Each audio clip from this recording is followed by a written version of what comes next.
दिल को जलाना मत सीखो, मार सको तो मन को मारो, प्राणी मारना मत सीखो। कमा सको तो पुण्य कमाओ, पाप कमाना मत सीखो। मेरे अध्यात्म जीवन के पोषक अर्चिनी वंदनी संत समाज, धर्म प्रेमी सज्जनों, श्रद्धा मूर्ति माताओं, प्यारे बच्चों, कल और परसों व्यवहार पक्ष पर विस्तृत चर्चा हुआ है।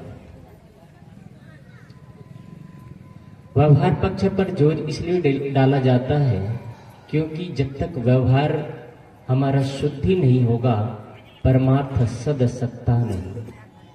व्यवहार की शुद्धि बिना परमार्थ सद सकता नहीं। आज मैं उनसे हटकर के सदगुरु कबीर की एक पंक्ति है, ज्ञान सदगुरु कबीर का बीजक पूरा खजाना है।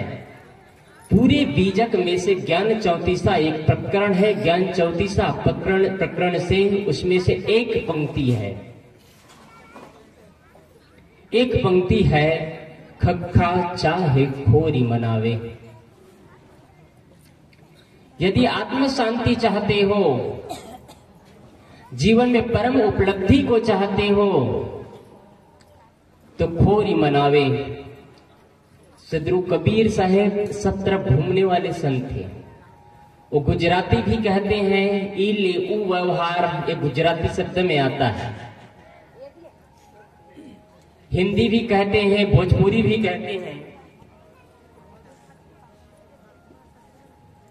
और छत्तीसगढ़ी भी कहते हैं। ये छत्तीसगढ़ी शब्द है, खखा चाहे खोरी मनावे। खोरी क्या चीज है? आप लोग कहते हैं अपने भाषा में खोरी, खोरी मतलब गली। सदगुरु कबीर साहब ये कह रहे हैं कि यदि शांति चाहते हो तो अपने इंद्रियों को अपने वश में कर लो। जो आदमी अपने इंद्रियों को वश में कर लेता है, वो व्यक्ति परम उपलब्धि को प्राप्त कर लेता है। और जो व्यक्ति अपने इंद्रियों को अपने वश में नहीं कर पाता है, वो नाना प्रपंच करते हुए भी जीवन को तबाह कर लेता है। हम सब के सब असंयमित जीवन जीते हैं। हमारे जीवन में संयम नाम का चीज ही नहीं है। कोई भी साधक परम तत्व की ऊंचाई पर पहुंचता है, परम ऊंचाई पर पहुंचता है, अत्यंतिक सुख की प्राप्ति करता है, वह साधक संयमी होता है। चाहे बुद्ध हो, कबीर हो, महावीर हो, ईसा हो, मोहम्मद हो, राम हो, कृष्ण हो, जो भी आप संतों का नाम लेंगे, जो परम उपलब्धि को प्राप्त करता है वह संत संयमी होता है। और बिना संयम के जीवन में कोई विकास नहीं कर सकता है। कामी, क्रोधी, लोभी, मोही, लालची आदमी जीवन में विकास नहीं कर सकता है। ये क्षणिक सुख मिलता है इन चीजों से, बाद में सिर्फ दुख और दर्द भरी जिंदगी होता है। इसलिए संयम बहुत जरूरी है। संयम करे तो किसका संयम करे? संयम क्या चीज है? श्री कृष्ण अर्जुन से कहते हैं, मैं कल कहा था, श्री कृष्ण अर्जुन से कहते हैं, हे पार्थ, जो लोग यत्न करते हैं, प्रयत्न करते हैं, साधना करते हैं, उन लोगों को भी सावधान न रहने पर ये इंद्रिया के कहीं ले जाकर के बलात् घसीट देती है, तबाह कर देती है जिंदगी को। कैसे? उदाहरण समझे। जो आदमी जीवन में कभी शराब का नशा का सेवन नहीं करता है, अच्छे मत पंथ और संप्रदाय में जुड़े हुए हैं, लेकिन साधना कर रहे हैं, संयम के पाठ पर चल रहे हैं, उन्होंने सावधानी नहीं रखा, साथियों के संग में जाकर के न डुबकी लगा लेता है, शराब के मुंह में उसमें डूब जाता है। संयम नहीं किया ना, सावधानी की जरूरत है। ये हमारे इंद्रियां हैं, ये सरसों के दाने की तरह होता है। बस कोई आदमी सरसों के दाने को ले ले और एक पोटरी में बांध दे, पोटरी बांध करके दाने को रखे और सरसों के दाना का पोटरी खुल जाए। इमेजिन करिए आप लोग, सरसों के दाना का आप पोटरी रखे हो, वो पोटरी अगर खुल जाए तो सरसों के दाने कहाँ जाएगा? कहीं गलीचे के नीचे चला जाएगा, कहीं दरी के नीचे जाएगा, कहीं चटाई के नीचे जाएगा, कहीं चौकी के नीचे जाएगा। पुनः उन सरसों के दाने को बटोरना कितना मुश्किल है। हम सब की इंद्रियां वैसे ही है। यदि हमने इंद्रियों को अपने वश में रखा, अपने तन मन वचन को अपने वश में रखा, तब तो ठीक है, नहीं तो इंद्रियां हमको जीवन में तबाह कर देती। आज क्या हो रहा है आप सब जानते हैं। आज इंद्रियां हमको नहीं चला रही है, आज हम इंद्रियों को नहीं चला रहे हैं, इंद्रियां हमको चला रही है। हम इंद्रियों को अपने इशारे पर कंट्रोल नहीं कर पा रहे हैं। हमारे जीवन में कोई डिसिप्लिन नहीं है, कोई डिसिप्लिन नहीं, जीवन में कोई रौनकता नहीं, जीवन में कोई चमक नहीं, बस मरे मरे उदासी जीवन जीते हैं। पर्सनालिटी जीवन की तो वो करते हैं जिनके जीवन में संयम का पाठ होता है, जिसके जीवन में असंयम नाम की चीज नहीं है, वो लोग महान होते हैं और वही लोग सही जीवन जीते हैं। हमारे जीवन में कोई पर्सनालिटी नहीं है, बस उखड़ा उखड़ा जीवन, न चेहरे में चमक, न मन में प्रसन्नता, न परिवार में रौनकता, कुछ भी नहीं, उदासी और मरे मरे जीवन जीते चले जा रहे हैं। जीवन में कोई कुछ भी नहीं रह गया, बस जी रहे हैं और इसी को जीना नहीं, इसी को जीवन को घसीटना कहते हैं। हम सब क्या करते हैं? जीवन को जीते हैं या घसीटते हैं? हम सब अपने जीवन को जी नहीं रहे हैं, घसीट रहे हैं। जीवन में संयम चाहिए, बिना संयम के जीवन में विकास नहीं कर सकते, बिना संयम के आप अध्यात्म के ऊंचाई तक नहीं पहुंच सकते। बड़ी बड़ी आत्मज्ञान की बातें सुन सकते हैं, सुनने से आप ऊंचाई तक नहीं पहुंचेंगे। पहले मैंने कहा व्यवहार की शुद्धि चाहिए, व्यवहार शुद्ध हो गया। मैंने पहले ही दिन कहा था, गुरुदेव जी की पंक्ति कहा था, व्यवहार ही में तो झाल है, परमार्थ में झगड़ा कहाँ। आपने व्यवहार को सुधार लिया तो परमार्थ आपका सदा सुधाया है। व्यवहार सुधरने के बाद में आपकी इंद्रियां सुधर जाती है, इंद्रियां सुधर जाने के बाद में, इंद्रियां संयमित हो जाने के बाद में, आप जब जब अकेले में बैठते हैं, आपका तन मन वचन शांत हो जाता है, आप एकाग्र होकर के बैठते हैं। जीवन में आपका डिसिप्लिन, आपको एक चीज बताऊं, जितना जानवरों में नियम होता है ना, जितना जानवरों में डिसिप्लिन होता है, इंसान में उतना डिसिप्लिन नहीं है। जितना जानवर संयमित होते हैं उतना इंसान संयमित नहीं होते हैं। आप देख लीजिएगा, आप सरल सा उदाहरण ले लीजिए, गाय मर जाएगी लेकिन मांस नहीं खाएगी, खाएगी तो घास खाएगी। शेर मर जाएगा लेकिन घास नहीं खाएगा, खाएगा तो मांस ही खाएगा। इंसान कैसा है, क्या कहेंगे इसको? जो शाकाहारी भी है और मांसाहारी भी हो गया है, सब कुछ हजम कर जाता है। न इसको इंसान में गिनती दिया जा सकता है, न जानवरों में गिनती दिया जा सकता है। जानवरों के पास इतना डिसिप्लिन है। एक जानवर है जो कितना ही भूखा हो, मर रहा हो, उसके पास आप रख करके देख लीजिए। कोई गाय है, उसके पास मांस रख करके देखिएगा, क्या खाएगी वो मांस? मर जाएगी गाय लेकिन मांस नहीं खाएगी, खाएगी तो घास ही खाएगी।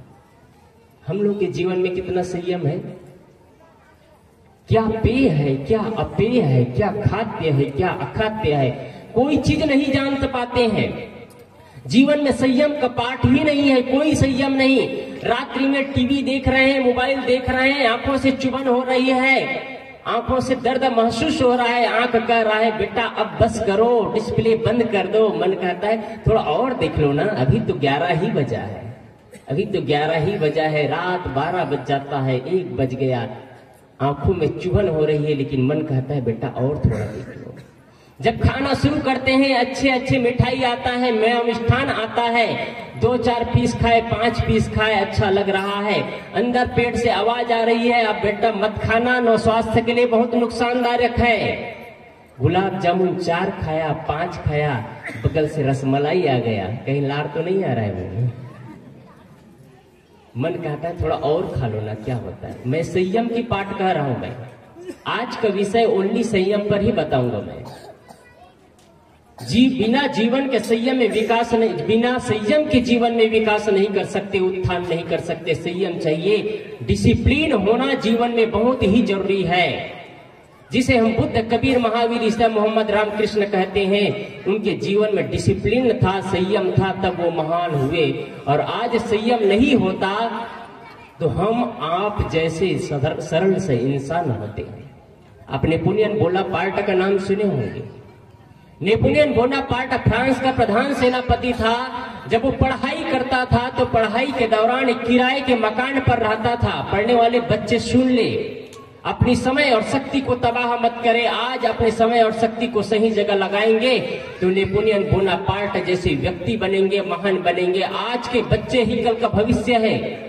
यदि आज अपने बच्चे अपने जीवन का निर्माण नहीं कर पा सकते, वो क्या खाक का भविष्य का निर्माण करेगा। इसलिए आज के बच्चे सावधान रहे, भविष्य को सही जगह लगाना है, भविष्य में अपना निर्माण करना है। तो नेपोलियन बोनापार्ट का नाम आप सुने होंगे। नेपोलियन बोनापार्ट फ्रांस का प्रधान सेनापति था। मैं ये कहानी नहीं कह रहा हूं, मैं ये घटना है, घटना पे आधारित है। जब आप नेपोलियन बोनापार्ट की पूरी जीवनी पढ़ेंगे तो पता चलेगा। नेपोलियन बोनापार्ट एक किराए के मकान पर रहता था। पढ़ाई के दौरान वो किराए के मकान में रहता। वो किराए के मकान में एक उनके घर की जो मालकिन थी, जब भी नेपोलियन बोनापार्ट के कक्ष में जाती तो नेपोलियन बोनापार्ट पढ़ रहा होगा या लिख रहा होगा या कपड़े धो रहा होगा या भोजन बना रहा होगा। नेपोलियन बोनापार्ट एक मिनट भी खाली नहीं रहता था। नेपोलियन बोनापार्ट ने उस व्यक्ति को, इस युवती को एक मिनट का समय नहीं दिया, एक मिनट का भी समय नहीं दिया। कुछ वर्षों बाद नेपोलियन बोनापार्ट और किराए का मकान छोड़ करके अपनी पढ़ाई की तैयारी आगे करता है, सेना में भर्ती होता है। और एक दिन ऐसे समय आता है कि नेपोलियन बोनापार्ट फ्रांस का प्रधान सेनापति बन जाता है। प्रधान सेनापति बनने के बाद वही नेपोलियन बोनापार्ट घुड़सवार होकर के अपने साथियों के साथ में उस मैदान में आता है जहां पर वो रहता था, उस मकान में आता है जहां पर रहता था। और उसी युवती से पूछता है, बहन क्या तुम नेपोलियन बोनापार्ट नाम के व्यक्ति को जानती हो क्या? जैसे ही नेपोलियन बोनापार्ट का नाम सुनती है युवती बोलती है, आप उसके बारे में क्यों जानना चाहते हैं? क्या आप कुछ जानते हो उसके बारे में? नेपोलियन बोनापार्ट फिर से प्रश्न कर रहे हैं। हाँ जानती हूं, मैं अच्छी तरह से जानती हूँ। उसके बारे में क्या पूछना, वो पुस्तकों का कीड़ा है, कीड़ा। संगीत विहीन जीवन, माधुर्य विहीन जीवन, बस पुस्तकों का कीड़ा। उनके जीवन में कोई सौंदर्य ही नहीं है। नेपोलियन बोनापार्ट के पास, उनके ही पास उनकी बुराई कर रही है युवती। नेपोलियन बोनापार्ट अंदर से गदगद होकर के हंस रहा है। और अंतिम में जब बोलने के बाद अंतिम में नेपोलियन बोनापार्ट कहता है, बहन जिस नेपोलियन बोनापार्ट की तुम निंदा करने जा रही हो, निंदा कर रही हो, वो नेपोलियन बोनापार्ट मैं हूं। यदि मैं तुम्हारे चंगुल में फंस जाता तो आज मैं प्रधान सेनापति नहीं बनता, फ्रांस का एक साधारण सा सेवक होता, साधारण से सैनिक होता। आज मैं प्रधान सेनापति हूं क्योंकि मैं अपने जीवन को सही दिशा में ले गया। हम क्या जीवन में संयम कर पाते हैं? हमारा हाथ उधर ही उठना चाहिए जिधर हम उठाना चाहते हैं, हमारा पैर उधर ही बढ़ना चाहिए जिधर हम बढ़ाना चाहते हैं। मुख से वो शब्द निकलना चाहिए, तौल करके शब्द निकलना चाहिए जिससे किसी का मन मस्तिष्क खराब मत हो, किसी का घर द्वार ना टूटे, किसी का परिवार ना बिखरे। वो शब्द चुन करके बोलना चाहिए। हमारे जीवन में संयम नाम का पाठ ही नहीं है। अस्त व्यस्त जीवन जीते हैं, जीवन में कोई रौनकता नहीं, जैसे लगता है मरे मरे उदासी जीवन। और हमारा जीवन जैसे होता है वैसे हमारा पूरा माहौल बनता है। कोई हमारा जीवन उदासी जीवन है, जीवन में रौनकता नहीं है, तो जिस घर में रहते हैं उस घर का माहौल भी खराब कर देते हैं हम। उस घर के माहौल खराब कर देते हैं। उस घर के बच्चे उदासी जीवन जीते हैं, बच्चे अस्त व्यस्त रहते हैं, बच्चे में साफ सफाई नहीं, घर में साफ सफाई नहीं, संयम नहीं है ना जीवन में। संयमित व्यक्ति का जीवन देखने लायक होता है। संयमित व्यक्ति का जीवन अनुकरणीय होता है। संयमित व्यक्ति का जीवन पढ़ने लायक होता है। उनका चलना, उनका बोलना, उनका खाना, उनका पीना, उनका देखना, उनका सोचना पूजनीय बन जाता है। जिसे हम महान कहते हैं। क्या हमारे जीवन में ऐसा है? क्या आप कह सकते हैं कि मेरे जीवन में इतना आदर्श है कि मेरे बच्चे उसको पालन करें तो उनको जीवन स्वर्गमय बन जाएगा? आप संयम करना सीखिए, और सबसे ज्यादा संयम की जरूरत है वाणी पर संयम।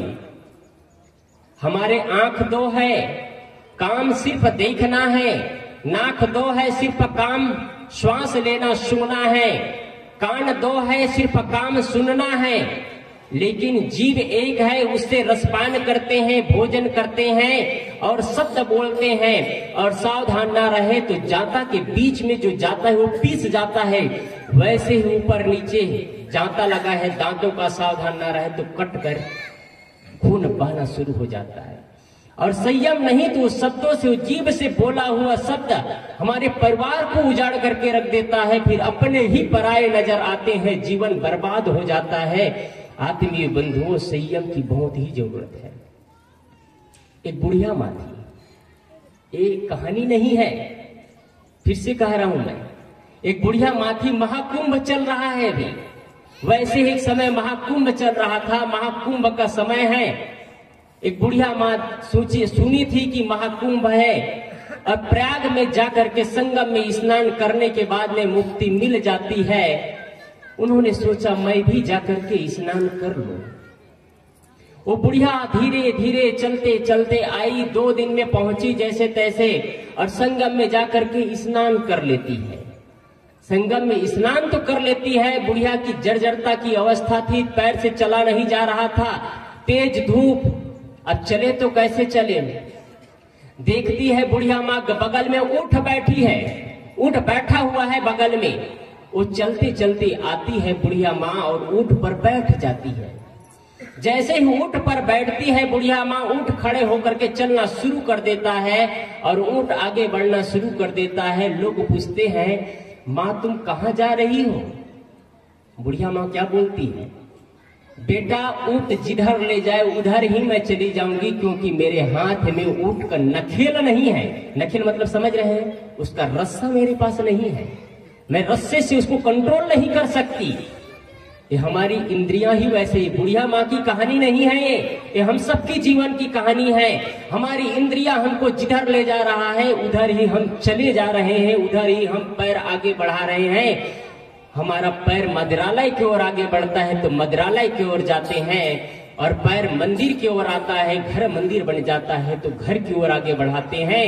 हमारा पैर आगे बढ़ता है, मन ऑपरेटिंग करता है कि हमको संतों का दर्शन करना चाहिए, संतों का ज्ञान अर्जन करना चाहिए, जीवन को निर्वाण की स्थिति में ले जाना चाहिए, तो संतों का दर्शन करने आते हैं, नहीं तो हम गलत दिशा की ओर जाते हैं। ये बुढ़िया माँ की स्थिति नहीं है, हम सबकी स्थिति है। जिधर इंद्रियां ले जा रही उधर बस हम चले जा रहे हैं। जीवन में संयम नाम का पाठ ही नहीं।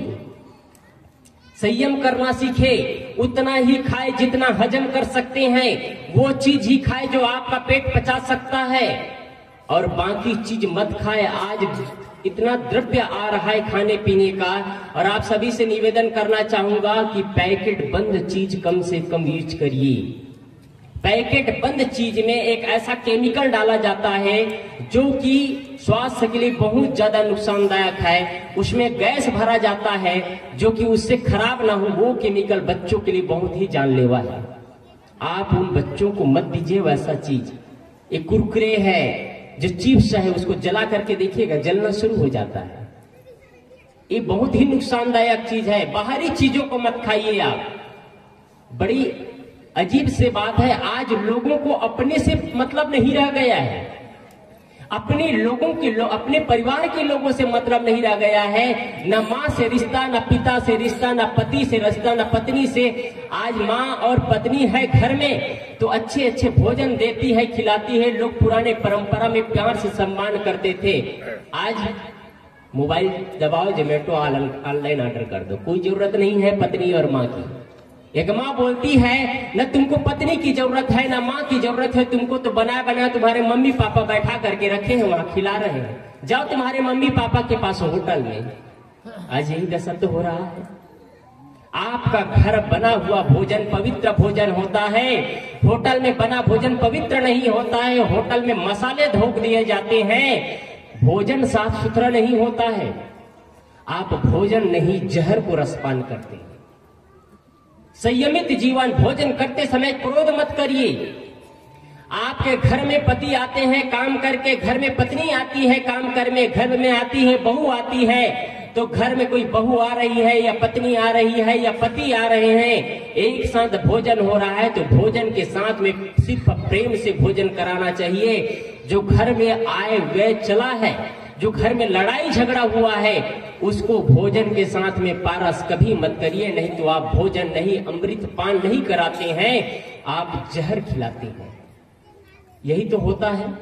इधर से पति देव को भोजन भी कराते हैं, उधर से घर में बहू आती है, नौकरी करके आती है, सासू माँ भोजन करने भी नहीं देती है और उनको जहर उगाड़ना शुरू कर देती है। ये हुआ, वो हुआ, वो हुआ।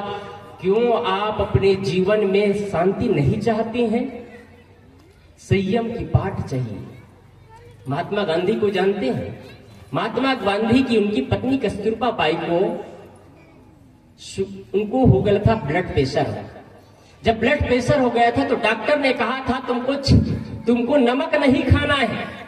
डॉक्टर ने कहा तुमको नमक नहीं खाना है। कस्तूरबा बाई भोजन बनाती, अपने लिए अलग बनाती और महात्मा गांधी के लिए अलग भोजन बनाती, और भोजन दोनों करते, अलग अलग भोजन करते, लेकिन छुप के थोड़ा सा नमक डाल लिया करती थी। कहीं से पता चल गया महात्मा गांधी को कि कस्तूरबा बाई भोजन में थोड़ा नमक डाल लिया करती है। एक दिन कस्तूरबा बाई भोजन कर रही थी, भोजन करते करते उन्होंने उनका भोजन छीन लिया और मुख में डाल लिया और कहा तुम नमक लेती हो भोजन में। इतना सुनने के बाद कस्तूरबा बाई सर रह जाती है। महात्मा गांधी क्या बोलते हैं, ठीक है तुमको नमक खाना है या नहीं खाना है तुम जानो, आज से लेकर के 6 महीना तक मैं नमक को टच भी नहीं करूंगा। महात्मा गांधी ये संकल्प लेता है। कस्तूरबा बाई बोलती है तुम क्यों नहीं खाओगी, बीमारियां मेरी है, तुम क्यों छोड़ रहे हो? कहे आखिर मैं तुम्हारी पत्नी हूं और तुम मेरी अर्धांगिनी हो, तुम नमक खाओ नमक ना खाओ, मैं नमक खाऊं तो क्या मतलब होता है? हम दोनों मिल करके एक होते हैं, इसलिए आज से मैं नमक छोड़ता हूं, तुम खाओ या ना खाओ। ये संयम का पाठ है। कितने पति देव है अपने पत्नी के लिए नमक छोड़ेंगे? कहे तुम मरो या जियो मुझे मतलब नहीं है, मुझे तेज तर्रार भोजन चाहिए, अच्छा सा भुना हो, अच्छा सा हल्दी मिर्चा लगा हो, तेज तर्रार भोजन चाहिए, मुझे ऐसे वैसे भोजन नहीं चाहिए। जीवन में संयम की जरूरत है आत्मीय बंधुओं। बिना संयम के आप जीवन को व्यवस्थित नहीं जी सकते हैं। आप वही सोचो जो कि सोचना चाहिए। हम सोचते भी गलत है क्योंकि संयम ही नहीं है जीवन में। व्यर्थ बातों की चिंता करते रहते हैं, कल क्या होगा, परसों क्या होगा, काल्पनिक कल्पना में चले जाते हैं, डूबते चले जाते हैं। संयम ही नहीं है, जो सोचना चाहिए वही ही सोचे। हम जो नहीं हुआ वो दुख को दुख बनाते चले जाते हैं। एक बूढ़ा व्यक्ति था, संपन्न व्यक्ति, गुरुजी के पास आकर के बैठे और चिंतित, बहुत चिंतित। गुरुदेव जी कहे क्यों चिंता क्यों है, किस बात की चिंता है, क्या सोच रहे हो? बूढ़ा व्यक्ति कहता है साहब जी बुढ़ापे की स्थिति है, 70-80 साल, अब 80 साल होने जा रहा है, 79 से पार हो गया है, मेरे जाने के बाद क्या होगा समझ नहीं आ रहा है, मैं यही सोच रहा हूं। गुरुजी कहे तुम जाने के बाद क्या होगा ये चिंता क्यों कर रहे, जी रहा तक तो सुख से जियो। आदमी अपना बनाया दुख, हम बिना फालतू का रोज रोज नए नए दुख बनाते चले जा रहे हैं। हम अपने जीवन में संयमित रहना सीखे और संयम करना चाहते हैं तो मैं कल कहा था कि अकेले में बैठ करके आत्मचिंतन करिए। जापान के स्टूडेंट विद्यार्थियों को ध्यान कराया जाता है। ध्यान क्या चीज है नहीं जानते हैं कुछ लोग। ध्यान करना सीखिए। बिना ध्यान के संयमित नहीं हो सकते आप। ध्यान में आपके जितने बुरे कर्म होंगे वो दर्पण की तरह सामने आता जाएगा। आप जहां जहां गलत किए रहेंगे आपके सारे विचार वहां खुल जाएंगे, जितने पट है खुलते पर खुलते चले जाएंगे। इसलिए ध्यान करना सीखिए। ध्यान से संयम का द्वार खुलता है। त्याग से ही त्याग का बल बढ़ सकेगा। जो करेगा शुरुआत वो ही चढ़ सकेगा। आप त्याग ही नहीं करना चाहते, संयम ही नहीं करना चाहते, कहते हैं ये तो साधु संतों का काम है त्याग वैराग्य। बिना वैराग्य के आप अध्यात्म तक नहीं पहुंच सकते। हर व्यक्ति वैरागी है। क्रोध छोड़ना वैराग्य है, लोभ छोड़ना वैराग्य है। तृष्णा, काम, क्रोध, लोभ, मोह, राग, द्वेष, ईर्ष्या, जलन, ये सारी चीजों को छोड़ लेना ही तो वैराग्य है।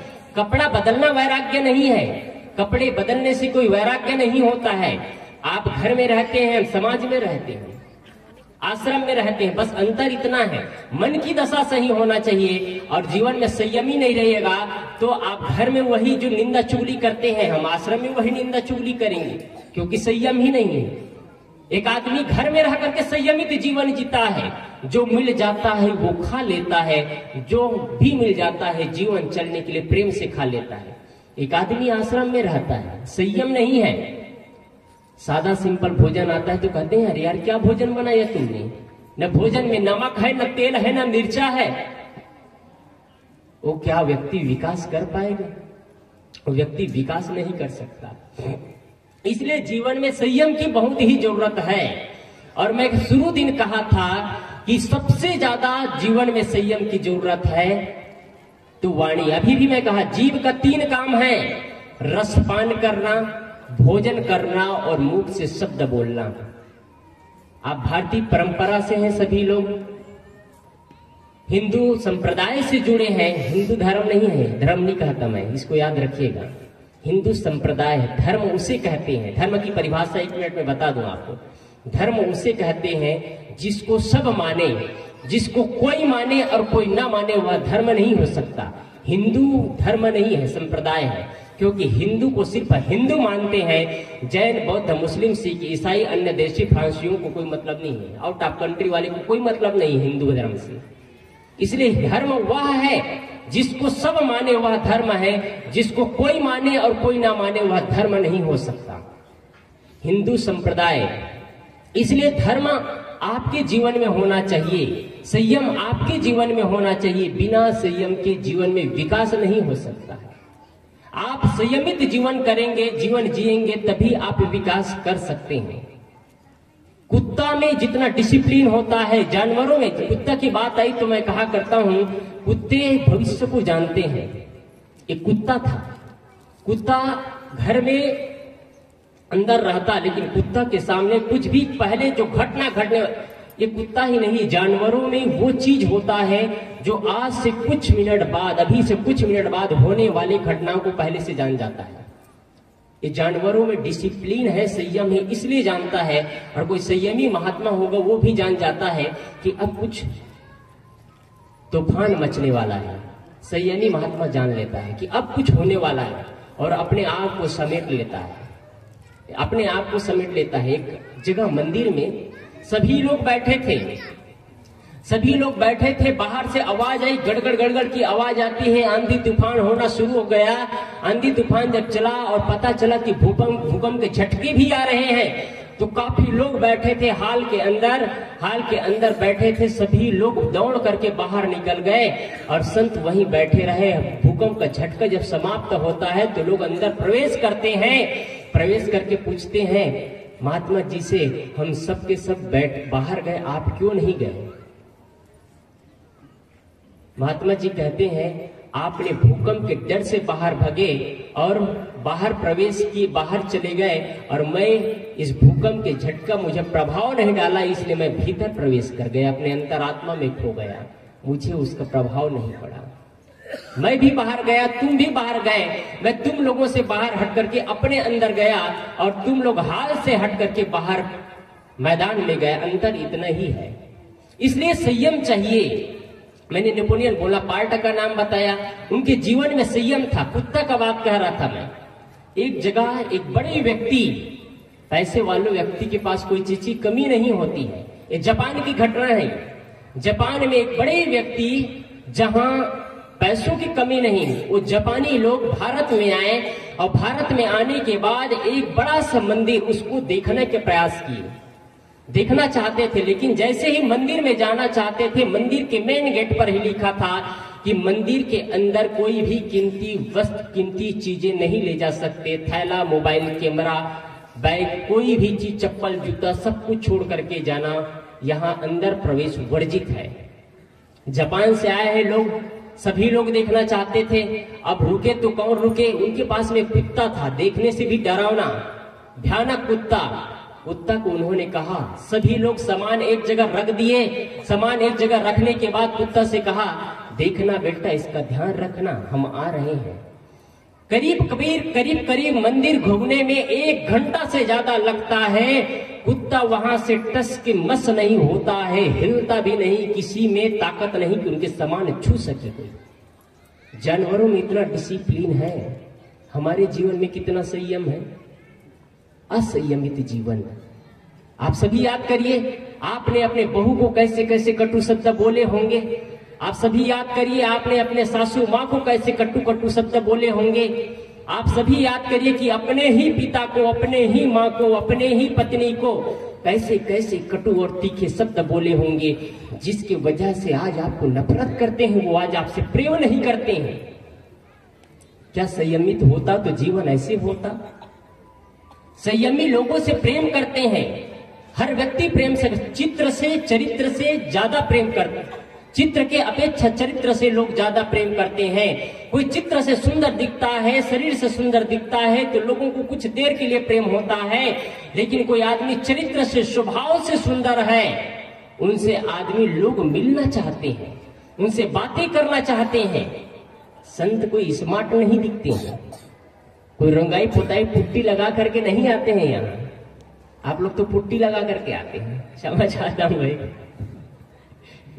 समय का दौर है, बदलता चला जाता है। समय और परिस्थिति के हिसाब से जीना चाहिए, गलत तो नहीं है, लेकिन ज्यादा अच्छा है आप वो भी करें। लेकिन चरित्र तो अच्छा ही है, लेकिन स्वभाव को सुंदर बनाएं। आपके स्वभाव इतना माधुर्य होना चाहिए, आपका स्वभाव इतना सुंदर होना चाहिए कि आपके बाहरी लोग प्रेम करें या ना करें आपसे, लेकिन नजदीक के लोग तो प्रेम करें। ये प्रकृति का नियम अलग है और मनुष्य का मन का नियम बड़ा अलग है।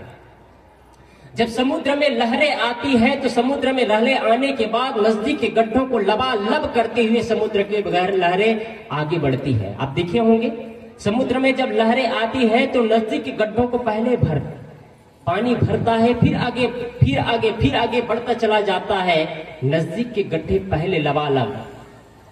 आदमी का स्वभाव क्या है? अपना भाई प्रिय नहीं लगता है, मित्र के बच्चे वो अच्छे प्रिय लगते हैं।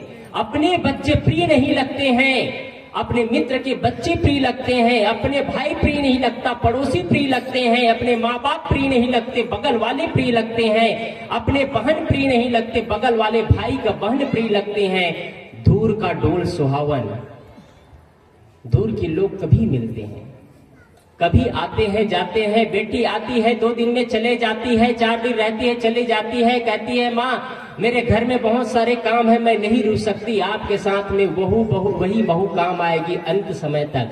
आप कहेंगे शायद फिर वही बात कर रहे हैं, वही तो जरूरी है। आज अध्यात्म तक कौन कौन पहुंचे हैं? अध्यात्म की बात तो सब ऊंची ऊंची बात कर लेते हैं, लेकिन ड्रिंक लेना नहीं छोड़ पाते हैं। टाइटल तो लगा लेते हैं कबीरपंथी, राधा स्वामी, गायत्री। आज शराब भट्टी कौन चला रहे हैं? सभी धार्मिक लोग शराब भट्टियों को चला रहे हैं। और आज हमारे छत्तीसगढ़ के हर व्यक्ति धार्मिक लोग हैं, न कहीं न कृष्ण से जुड़े हैं, न राम से जुड़े हैं, न कृष्ण कहीं न कहीं तो जुड़े हैं, लेकिन शराब भट्टी को वही लोग चला रहे हैं। मत चलाओ इन शराब भट्टियों को, घर को व्यवस्थित चलाओ। संयम की परिभाषा रखो जीवन में। मैं बीच में कह रहा था कि वाणी जीव एक है और काम 3 है। हिंदू परंपरा में रामायण और महाभारत, इसका उदाहरण आपको बताऊं। महाभारत युद्ध का मुख्य कारण है वाणी में संयम नहीं। वाणी में संयम होता तो महाभारत युद्ध नहीं होता। वाणी में संयम नहीं होने के कारण से युद्ध होता है। जब राजस युद्ध करने वाले थे राजस्व करने वाले थे पांचों पांडव। जब यज्ञ करने ही वाले थे पांचों पांडव का राजमहल बन जाता है। राजमहल बनने के बाद राजमहल का निर्माण ऐसे किया गया था, लिखा गया है कि वहां जल थल दिखता है, थल जल दिखता है। जहां दीवारें नहीं वहां दीवारें दिखती है, जहां दरवाजे नहीं वहां दरवाजे। इस रूप से रूपांतरित किया गया था कि वहां जाने वाले धोखा खा जाते हैं। ऐसा मनचित्रित किया गया था और वैसा निर्माण किया गया था जो नहीं वो दिखता है। जब दुर्योधन उस राजमहल में प्रवेश करते हैं तो जैसे ही प्रवेश करते हैं आगे बढ़ते चले जाते हैं, आगे बढ़ते चले जाते हैं। वहां की दासियां कहते हैं महाराज जी आप दाएं चले बाएं चले। दुर्योधन अहंकारी था, वो कहता है हट दासी तुम मुझको समझाओगे क्या, मैं नहीं जानता हूं। आगे बढ़ता है, फिर आगे दासियां वहां खड़ी है और सबको डाइवर्ट कर रही है, आप इधर चले आप इधर चले। लेकिन दुर्योधन अहंकार से फूला हुआ व्यक्ति आगे बढ़ता चला जाता है और आगे बढ़ता चला जाता है। जहां रास्ता दिख रहा था वहां पानी ही पानी था। जैसे ही आगे बढ़ता है दुर्योधन पानी में गिर जाता है और कीचड़ से लथपथ हो जाता है। उधर से द्रौपदी ऊपर से देख रही है और जोर से खिलखिला करके हंस रही है और बोल रही है अंधे के अंधे पुत्र। ये महाभारत युद्ध का मूल कारण है। अंधे के अंधे पुत्र ये बोलती है द्रौपदी। दुर्योधन को सह नहीं जाता है, फिर सोच लेता है, संकल्प कर लेता है मुझे चाहे जिस किसी प्रकार से एन केन प्रकार मुझे पांडव का विनाश करना है और महाभारत युद्ध होता है। द्रौपदी को ऐसे शब्द बोलने की क्या जरूरत थी? वो तो 5 पांडव की राजकुमारी थी, उनको ऐसे शब्द क्यों बोलना था? आप लोग भी कहीं के राजकुमारी है और आप लोग भी कहीं के राजकुमार है। आप अपने पिता के दुलारे हैं, आप अपने पिता की बहू, अपने सास ससुर का बहू है। आप लोगों को भी वही सोच समझ करके करना है। भाइयों से निवेदन है, सोच करके बोलना है। कभी ऐसे शब्द, असंयमित शब्द नहीं बोलना है जिसकी वजह से आपके पिता और आपके माँ के आंखों में आंसू आए, दुख दर्द सहना पड़ जाए। संयम जीवन में बहुत जरूरी है। यदि संयम नहीं हुआ तो जीवन में आप विकास और उत्थान नहीं कर सकते हैं। दूसरा उदाहरण है माता सीता का। माता सीता जब जंगल में वनवास कर रही थी, वनवास करते समय रावण को पता चलता है कहीं एक सुंदर रूपवती स्त्री है। उसकी पहले की घटना आप सारे जानते हैं, इसलिए मैं विस्तृत नहीं कह रहा हूं। और वो सुनने के बाद में जिस किसी प्रकार से वो मारीच को भेजता है और कहता है कि तुम हिरण का वेश धारण करके जाओ, और स्वर्ण हिरण बन करके मारीच जाता है। जैसे ही मारीच जाता है स्वर्ण हिरण देखती है माता सीता, और माता सीता देखती है स्वर्ण का मृग है। वो कहती है जिस किसी प्रकार से मुझे स्वर्ण का मृग चाहिए। श्री राम कहते हैं लक्ष्मण से, हे भ्राता तुम्हारी भाभी को स्वर्ण मृग बहुत पसंद है, जिस किसी प्रकार से इसको लाना होगा। श्री राम के कहने पर श्री लक्ष्मण कहते हैं भैया ये जंगलों से घिरा, जानवरों से घिरा हुआ जंगल है, राक्षसों से घिरा हुआ जंगल है, यहाँ धोखा हो सकता है। स्वर्ण मृग के जाल में नहीं फंसना चाहिए, आपको ऐसा नहीं करना चाहिए। श्री राम कहते हैं तुम्हारी भाभी को पसंद है इसलिए लाना होगा, और वो चला जाता है। चले जाने के बाद में जब मारीच को बाण लगता है तो श्री राम के आवाज में लक्ष्मण लक्ष्मण पुकारता है मारीच, और लक्ष्मण लक्ष्मण की आवाज सुनता है। श्री राम की आवाज में माता सीता कांप उठती है और बोलती है तुम्हारे भैया विपत्ति में है, तुम्हारे भैया विपत्ति में है, तुम चले जाओ। जो भी लक्ष्मण रेखा को क्रॉस करेंगे उसके लिए बहुत बड़ी विपत्ति आती है। तुम्हारे भैया विपत्ति में है, तुम चले जाओ। लक्ष्मण कहते हैं मेरे भैया को कोई विपत्ति नहीं हो सकता है, आप न डरिए, आप शांत रहिए। और न जाने पर माता सीता बोलती है वो तो मर्यादा पुरुषोत्तम श्री राम की भार्या है, राजा दशरथ की पुत्र वधू है, उसको ऐसे कटु और तीखे शब्द बोलने की क्या जरूरत थी। उन्होंने कहा कि तुम भरत और तुम पहले से अयोध्या में मीटिंग कर चुके थे कि श्री राम को मार लेंगे और हम सीता को अपना लेंगे, मैं तुम्हारे चंगुल में कभी नहीं फंसने वाली हूँ। ऐसे ऐसे शब्द, तीखे शब्द बोला जाता है।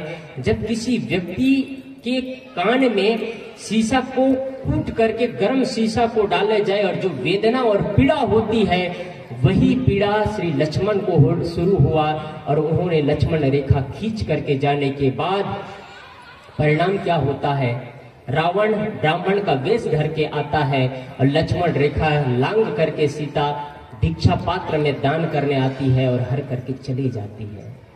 आप भी जब भी मर्यादा का रेखा, लक्ष्मण रेखा पार करेंगे, अपने घर की, परिवार की, समाज की मर्यादा रेखा पार करेंगे, तब आप पीछे जाएंगे, तब आप हारे जाएंगे। आपको कोई बचाने वाला नहीं आ पाएगा, याद रखिएगा, कोई बचाने वाले नहीं है, चाहे भाई हो चाहे बहन हो। जब जब आप इन मर्यादाओं को पार करेंगे, तब तक आपका घर तबाह होगा, परिवार तबाह होगा, आपको कोई नहीं बचा पाएंगे।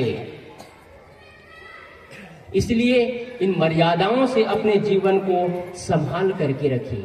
यदि जीवन में मर्यादा नहीं होगी, जीवन में मर्यादा नहीं, वो व्यक्ति का अस्त व्यस्त जीवन होता है। जो आदमी शराब पीता है, शराब पीने के बाद में लौट जाता है, उसको कुत्ता सूंघता है, कोई फर्क नहीं पड़ता है, क्योंकि उनको मान और मर्यादा से कोई मतलब ही नहीं है, संयम का पाठ जानता ही नहीं है। जो आदमी संतों का दर्शन नहीं करेगा, संत महापुरुषों के पास नहीं जाएगा, ज्ञान चर्चा नहीं सुनेगा, अध्यात्म से रुचि नहीं लेगा, वो व्यक्ति को संयम और मर्यादा के बारे में ख्याल नहीं होगा।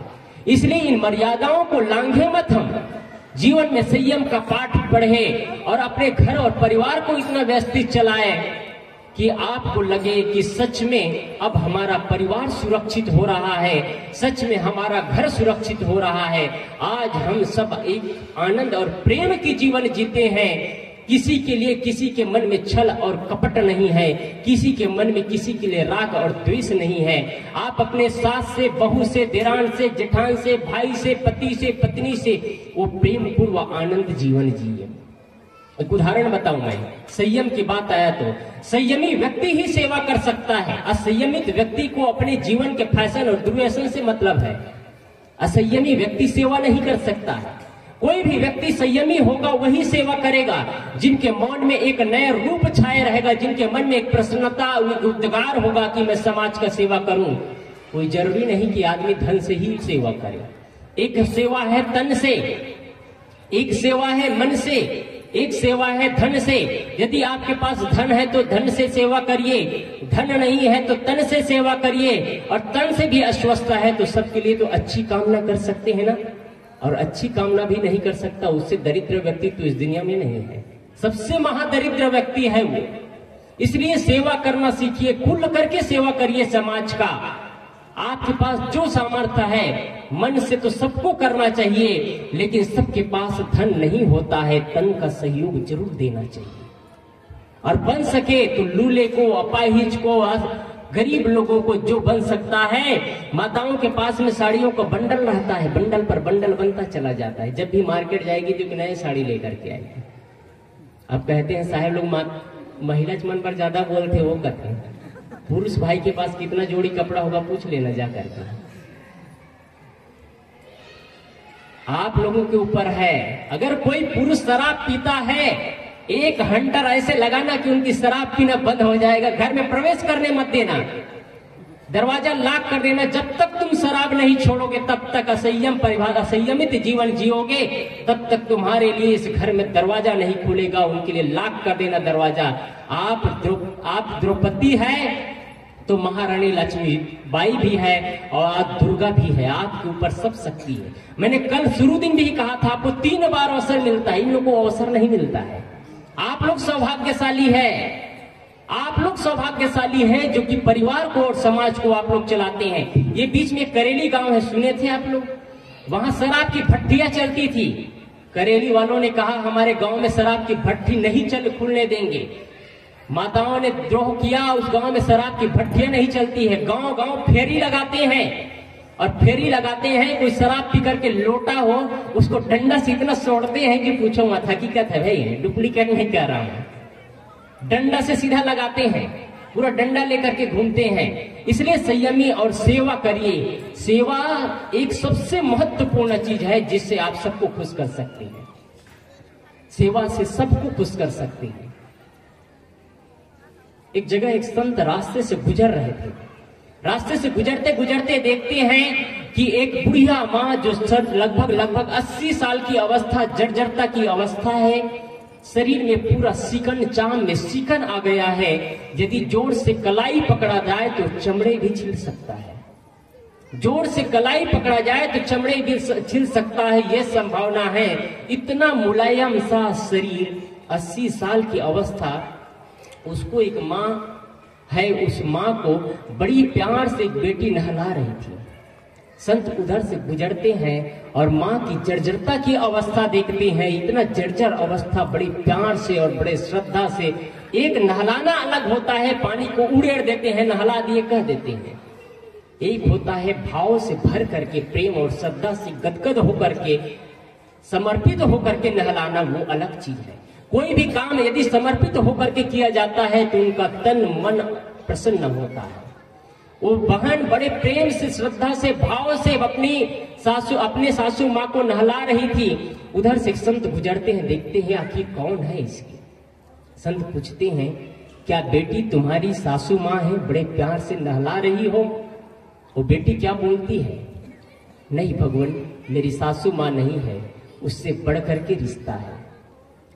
उनको आश्चर्य हुआ कि सासू माँ से बढ़कर के रिश्ता क्या हो सकता है? क्या तुम्हारी माँ है जो इतनी बड़ी प्यार से नहला रही हो? वो बेटी क्या बोलती है, संत भगवान, मेरी माँ भी नहीं है, उससे बढ़कर के रिश्ता है। संत को आश्चर्य हुआ, इस दुनिया में माँ और सासू माँ से बढ़कर के पवित्र रिश्ता क्या हो सकता है? उनको रहा नहीं गया। वो पूछते हैं, आखिर तुम्हारी माँ भी नहीं है, तुम्हारी सासू माँ भी नहीं, आखिर है तो कौन? इससे बढ़कर के पवित्र रिश्ता क्या हो सकता है? वो बेटी क्या बोलती है, संत भगवान, ये वो माँ है जिसकी कोख में मेरी सुहाग पला है।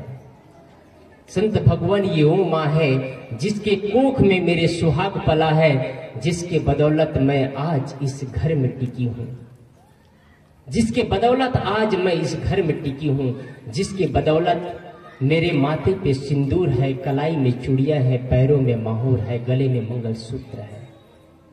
इसके बारे में जितना ही बखान करूं मैं उतना ही कम है। संत भगवान, ये वो माँ है। क्या इतना प्रेम होने के बाद किसी सास और बहू में टकराहट होगा? क्या असंयमी व्यक्ति क्या इतना सेवा कर पाएंगे? अब सोचो, जिस सासू माँ को इतना पवित्र भाव से बहू सेवा करती थी, वो सासू माँ कैसे रही होगी जो कि इतना संयमी जरूर रही होगी, अपने बेटी को कभी चुभन भरे शब्दों को, अपने बहू को चुभन भरे शब्दों का प्रयोग नहीं की होगी, संयमी और जीवन साधना जीवन जी होगी, इसलिए उस माँ के लिए इतना प्रेम है। आज से 3 साल पहले मैं इलाहाबाद से रायपुर आया तो एक जगह मैन्युफैक्चर है बेकरी का, करीब वो 15 साल से बहुत बड़ा मैन्युफैक्चर है बेकरी का। वहां मैं 3 दिन रुका था, एक भक्त है वहां 3 दिन रुका था। वहां एक जैन लड़की आती थी केक सीखने के लिए, केक बनाना सीखना चाहती थी। वो वहां आती थी और फिर मैं बैठा था, उनसे चर्चा हुई। मैं कहा, आप स्पेशल गाड़ी से आते हैं, हर चीज है आपके पास, ये क्या करेंगे सीख करके? वो BMW गाड़ी से आती थी। अब BMW गाड़ी से आकर के 50 रुपया एक केक में मिलेगा, उससे क्या फायदा है? इतना ही पूछा, आपके पास सब कुछ है पर आप ये केक बनाने क्यों सीख रही है? कहे, महाराज जी, मैं टाइम पास के लिए आती हूँ, टाइम पास के लिए आती हूँ। मतलब आप कहे, उन्होंने मेरी माँ थी, सासू माँ, जिनका आज शरीर नहीं है, और उनके साथ करीब करीब मैंने 15 साल जीवन जिया, लेकिन 15 साल मुझे 15 दिन की तरह निकल गया। और सासू माँ के जाने के बाद आज मेरा 5वां दिन है।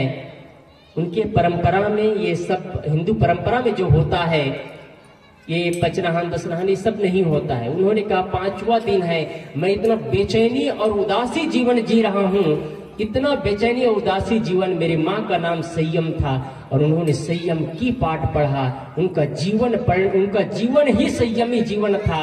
उनका खेलना, उनका बोलना, चलना, खाना पीना संयम का पाठ था। कितना प्रेम माँ से। माताओं और भाइयों से निवेदन करूंगा, बुढ़ापा में आपका जीवन इतना संयमी हो जाए, इतना संयमी हो जाए, उतना ही जबान से शब्द निकले जितनी जरूरत है। अन्यथा अधिक बोलने वालों को मौन साधना पड़ता है। आपको एक दिन मौन ही साधना पड़ेगा। इसलिए मौन साधना पड़े उससे पहले आज तैयारी कर लीजिए, बुढ़ापे की तैयारी। संयम का पाठ पढ़िए। आप जानवरों से बेहतर जीवन जिए। जानवरों के पास सोचने की शक्ति नहीं है, पर भी वो डिसिप्लिन और नियम के अनुसार चलता है। इंसान के पास में सोचने की शक्ति है। जब पानी में डूबता है तो हजारों किलोमीटर की यात्रा तय करके निकलता है। आकाश में उड़ता है तो न जाने कितने हजार किलोमीटर यात्रा तय करता है, तब नीचे आता है। आदमी की शक्ति यहाँ से जब गोलियां छोड़ता है तो 600 किलोमीटर लांग करके उनके बारूदें गिरती है। आदमी के पास इतनी शक्ति है। आदमी ने इतना शक्ति का उपयोग और दुरुपयोग किया। यदि आज कोई परमाणु बम विस्फोट हो जाए तो पूरे विश्व को 3 बार तबाह किया जा सकता है। इतना विस्फोटक चीज हमारे दुनिया में बन करके रखा है। आदमी के पास संयम नहीं है, इसलिए विस्फोटक चीज बना है। संयम होता तो डर नहीं होता, और डर नहीं तो बंदूकें नहीं। हमारे गुरुदेव जी चलते थे, उनको बंदूकी की जरूरत नहीं थी। वो मध्य प्रदेश में थे तो उनको बॉडीगार्ड मिले थे गुरुदेव जी को। गुरुदेव जी ने कहा बॉडीगार्ड की हमको जरूरत नहीं है। सर मध्य प्रदेश और छत्तीसगढ़ एक था उस समय गुरुदेव जी को बॉडीगार्ड मिला हुआ था। उनके सामने पुलिस बल चलते थे। गुरुदेव जी ने मना कर दिया, हमको कोई जरूरत नहीं है। अब आजकल तो साधु लोग बगल में बॉडीगार्ड रखते हैं, तब शान लगता है उनको पंखा धुलाते रहे और कुछ करते रहे। आपकी शान वो नहीं है। आपका शान आपका स्वभाव है। आपकी शान आपकी सहजता है। आपका शान आपकी शान आपका माधुर्य है। और ये साधु संत नहीं, हर व्यक्ति का शान है ये। इसलिए आप सभी बड़े जीवन का निर्माण करें और संयम की पाठ पढ़ें। मेरा सौभाग्य है आपके ग्राम में आने का। बीते पिछले वर्षों में मुझे आने का अवसर मिला था, लेकिन आज आप सभी ने मुझे इस जगह को स्थान दिया। आप सभी के लिए मैं आभारी हूं। मैं आप लोग जितना दूध पिए होंगे उतना तो मैं पानी भी नहीं पिया हूँ, छोटा सा बच्चा हूँ। लेकिन आप ही लोगों का पुत्र, आप ही लोगों की मिट्टी से उपजा, आप ही लोगों का प्रेम और प्यार से इस जगह तक पहुंचा। आप सभी के लिए मैं आभारी हूँ। बस इतना ही कहकर अपनी वाणी को विराम देता हूँ।